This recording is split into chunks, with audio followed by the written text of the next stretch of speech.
So all the awakened beings are at this level. They are subject to law of duality. Awakening means accepting all your parts, because conscious self starts to see you in action. Your reactivity, your conditioned actions. Conscious self is the observer. Again, there's an amazing tool called the self-observation meditation. You will be doing that every day.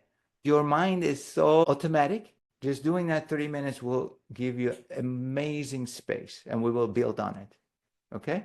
So that's when you go from the conscious self to awakened self. The awakened self is the one who is seeing all parts of you. That's what awakened means. We are going up. This is the rising consciousness. Okay? So awakened self starts to accept all parts. What happens when you accept everything? You breathe. You start to breathe. You start to be present. You start to be present. Control.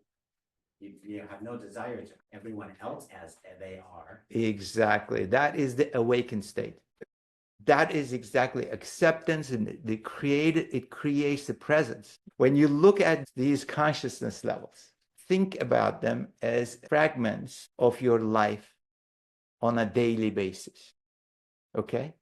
So you can wake up groggy, something happens, your vulnerable self can show up. Then all of a sudden you do a nice little self-observation meditation. All of a sudden you can jump to conscious self and say, you know what? Today I'm not going to drink Coca-Cola. Tonight I'm going to actually watch less TV. I'm going for the world record on being on social media.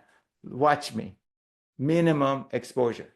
Conscious self. Then awakened self shows up maybe when you are getting lost on social media and says, oh, you know what? I am accepting myself and my craving for social interactions and living viscerally through others by going to Venice for 5 minutes on a nice little reel. I accept that. I crave for that. And then you drop into the conscious self, book a trip to Italy. Conscious. That's another 10 minutes. And then you go up to the real self and say, you know what? What is my value? What are my values? What is my real value? What is it that I need to honor? And all of a sudden you say, hey, you know what? I want to travel more. Travel is what I'm missing in my life right now. Okay?